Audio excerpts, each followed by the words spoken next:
Existe una suposición invisible que contamina casi todas las conversaciones entre alguien que cree y alguien que no. La idea de que dudar de un Dios equivale a adorar a otro, como si la incredulidad fuese simplemente cambiar de altar, como si negar una figura celestial implicara necesariamente abrazar otra. Pero no, la incredulidad no surge de la necesidad de reemplazar lo divino, surge de la sospecha de que lo divino fue siempre un relato humano. Un espejo en el que nos vimos a nosotros mismos y llamamos Dios a nuestro propio reflejo. Mientras el creyente ve una guerra entre credos, el escéptico ve un terreno vacío donde las armas no tienen sentido. Cuando alguien dice, "Yo sentí a Dios", no está presentando una prueba, está ofreciendo un testimonio íntimo. Es como asegurar que el viento tiene nombre, voluntad y leyes morales, porque se sintió una brisa en la piel. Sentir no es demostrar. La emoción es poderosa, sí, pero también es falible, moldeable, contradictoria. Cada religión sobre la faz de la tierra ha utilizado relatos de epifanías, voces,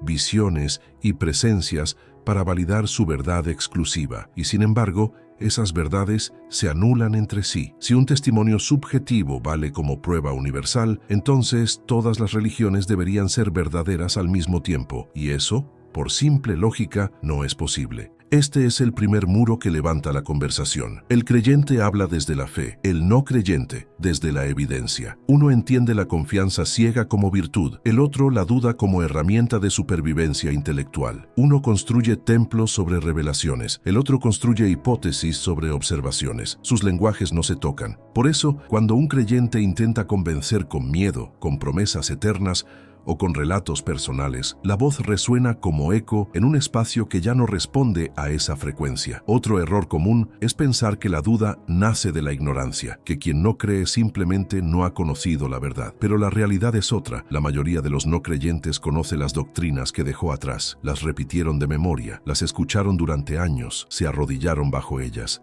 Lo que los alejó no fue la falta de información, sino la abundancia de ella. Leer sin miedo, comparar textos, detectar grietas, cuestionar lo que se presenta como incuestionable. Por eso, cuando se intenta reconvertirlos usando las mismas frases, los mismos versículos, las mismas promesas, el efecto es el contrario. Es como ofrecerle a alguien el agua que ya probó y descubrió que no calmaba la sed. Además, vivimos en una era en la que las narrativas ya no están aisladas. Durante siglos, bastaba un solo púlpito para dominar el pensamiento de una comunidad. Hoy, con un toque en una pantalla, cualquiera puede observar cómo cada religión grita «Yo soy la única verdadera», mientras repite las mismas estrategias emocionales y los mismos dogmas con distintos nombres. El velo de singularidad se rompe al compararlas lado a lado. Cada dios encuentra su espejo, y en ese reflejo, muchos no ven al cielo, sino al hombre. Creer también tiene un costo, no es un acto neutro. Aceptar una cosmovisión religiosa implica reorganizar toda la arquitectura interna. La moral, el tiempo, la muerte, la culpa, la identidad. Significa someter el juicio personal a una voz que se presenta como superior y eterna, aunque venga escrita en un texto antiguo o pronunciada por otros hombres. Quien duda entiende ese costo. Y por eso, cuando escucha afirmaciones tan grandiosas, infiernos, paraísos, absolutos morales, exige pruebas equivalentes en fuerza a lo que se promete. Porque levantar un palacio sobre aire no lo hace sólido, por más que se jure que es eterno. Por eso las conversaciones entre fe y razón rara vez terminan en conversión. No se trata de rebeldía ni de arrogancia. Se trata de que, cuando uno dice cree, el otro responde muéstrame. Cuando uno ofrece certeza, el otro ofrece lupa, y una lupa no atraviesa un muro hecho de convicción. No hay choque de voluntades, hay choque de epistemologías. Una de las armas más recurrentes en la persuasión religiosa no es la razón, sino la emoción. El temor al castigo eterno, la promesa de un cielo perfecto, las historias de transformación personal, los cantos suaves, las palabras cargadas de solemnidad. Todo está diseñado para tocar fibras profundas, no para responder preguntas. Y ese es precisamente el punto. Cuando los argumentos no pueden sostenerse en la evidencia, la emoción se convierte en refugio. Pero para quien ya ha cruzado el umbral de la duda, esas estrategias dejan de ser conmovedoras y empiezan a parecer coreografías repetidas, como un truco de magia que, después de ser revelado, nunca vuelve a sorprender. El miedo al castigo divino funciona solamente para quien ya reconoce la existencia de ese castigo. Decirle a alguien que debe obedecer para no arder en el infierno es tan eficaz como advertirle que no moleste a un dragón en el que no cree. El miedo necesita una base creíble para operar. Sin esa base, se disuelve como humo. Y aquí ocurre una ruptura silenciosa, pero definitiva. Mientras el creyente siente que advierte, el escéptico escucha una amenaza vacía. No es resistencia emocional, es falta de fundamento. Otra estrategia habitual es presentar la religión como cimiento de la moralidad. Sin Dios no hay bien ni mal, repiten muchos. Pero la historia de nuestra especie contradice esta idea. Antes de que existieran templos, ya existía la cooperación. Antes de los himnos, ya existía la empatía. Las normas que nos permiten convivir no surgieron de un libro sagrado, sino de la necesidad de sobrevivir juntos. Lo saben los antropólogos, lo muestra la naturaleza. Incluso en especies que no hablan ni escriben, aparecen formas básicas de justicia, solidaridad y cuidado. Si criaturas sin deidades pueden construir protomoralidades, entonces la ética humana no necesita permiso celestial para existir. Cuando se presentan estas evidencias, la conversación suele moverse como arena bajo los pies. La definición de milagro se encoge cada vez que la ciencia explica un fenómeno que antes se atribuía a los dioses. Donde antes se hablaba de castigo divino, hoy se entiende climatología. Donde antes se gritaba posesión, hoy se habla de neurología. La fe retrocede un poco más con cada explicación natural, no porque alguien la ataque, sino porque la realidad no la necesita para funcionar. Y esto no es cinismo, es constatación. Pero la religión no solo vive en la emoción individual, también se teje en el entramado social. Comunidades, ritos, tradiciones, herencias familiares. La pertenencia se vuelve un lazo poderoso. A veces no se cree tanto en la doctrina como en la calidez del grupo que la sostiene. Y es aquí donde muchos intentos de reconversión fallan de manera más silenciosa, porque ofrecen pertenencia, pero no argumentos. Ven de vuelta, aquí te queremos. Dios tiene un lugar para ti. Frases bellas, sí, pero sin sustancia para quien ya entendió que afecto y verdad no son sinónimos. La ternura no reemplaza la evidencia. El mundo moderno ha erosionado ese monopolio comunitario. Hoy la gente construye sentido en otros lugares. Ciencia, arte, filosofía, activismo, amistad, redes digitales, pensamiento libre. La religión ya no es la única narradora de sentido. Y cuando alguien ha encontrado significado en un mundo sin deidades, volver al viejo relato suena como regresar a una casa que ya no es hogar. La repetición tampoco ayuda. Los mismos versículos, las mismas frases, los mismos testimonios. Para quien ya pasó por allí, escuchar lo mismo una y otra vez no crea apertura, crea fatiga. Persistir en la misma melodía no es insistencia virtuosa, es prueba de que no hay nada nuevo que ofrecer.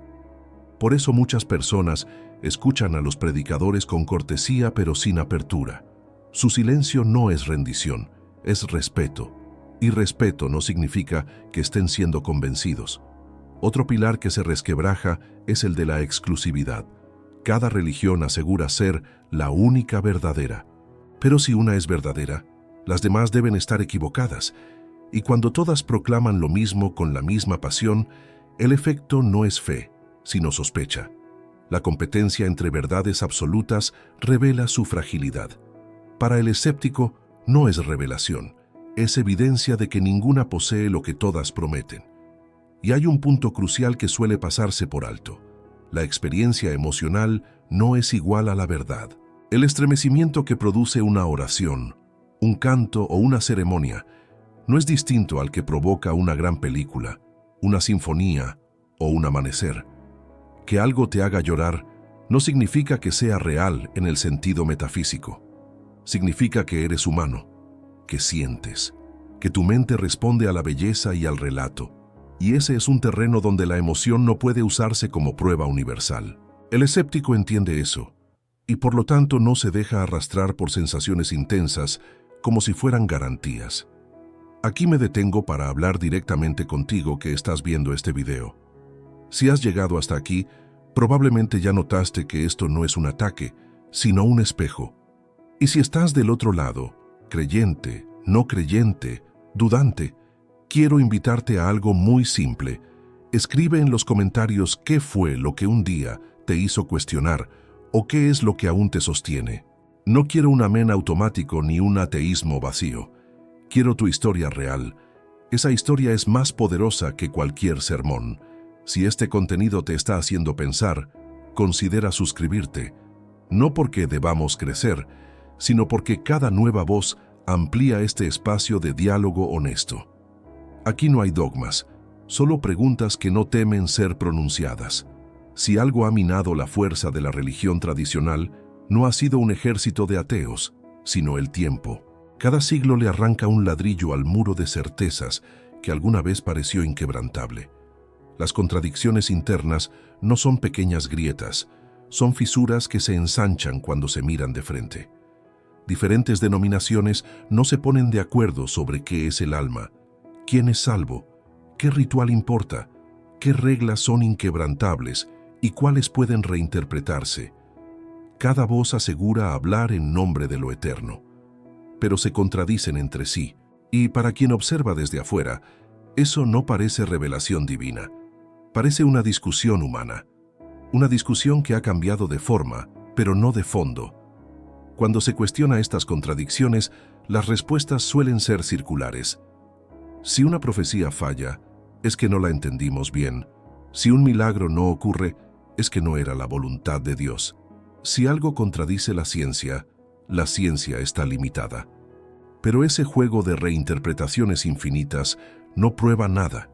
Solo protege el castillo de la duda con muros de humo.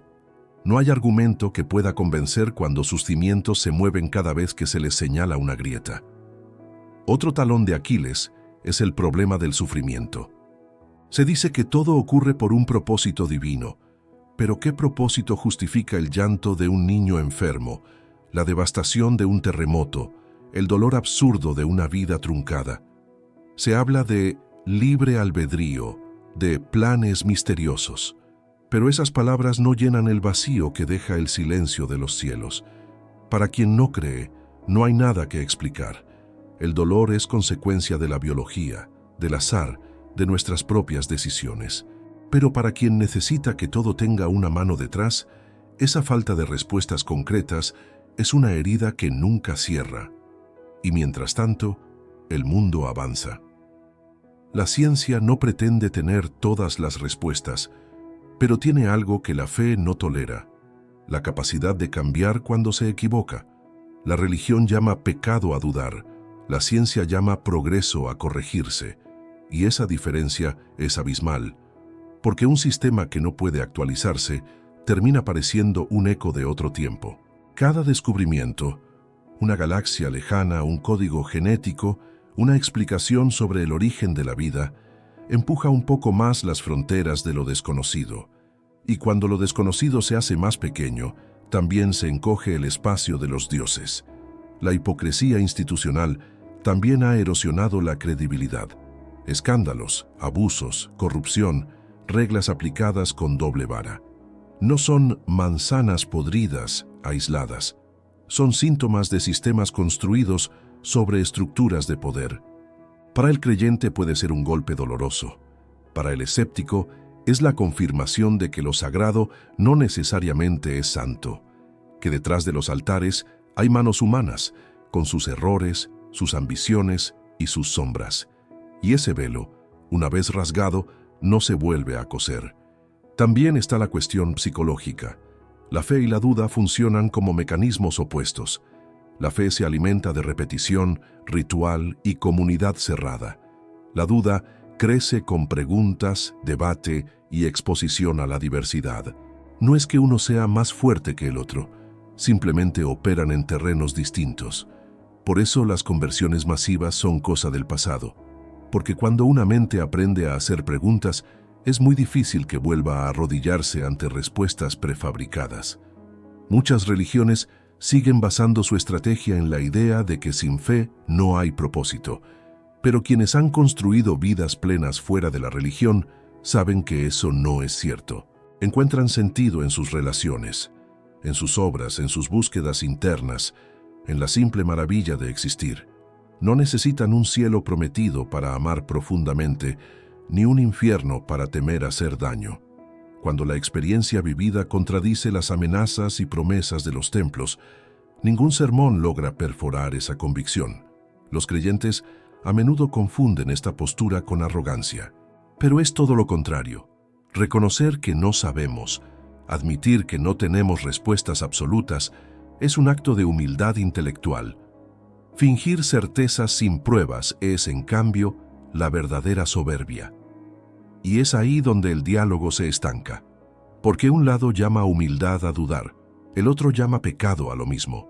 Finalmente, hay un punto del que pocos regresan. Una vez que alguien comprende que una creencia sin evidencia no es confiable, la burbuja se rompe.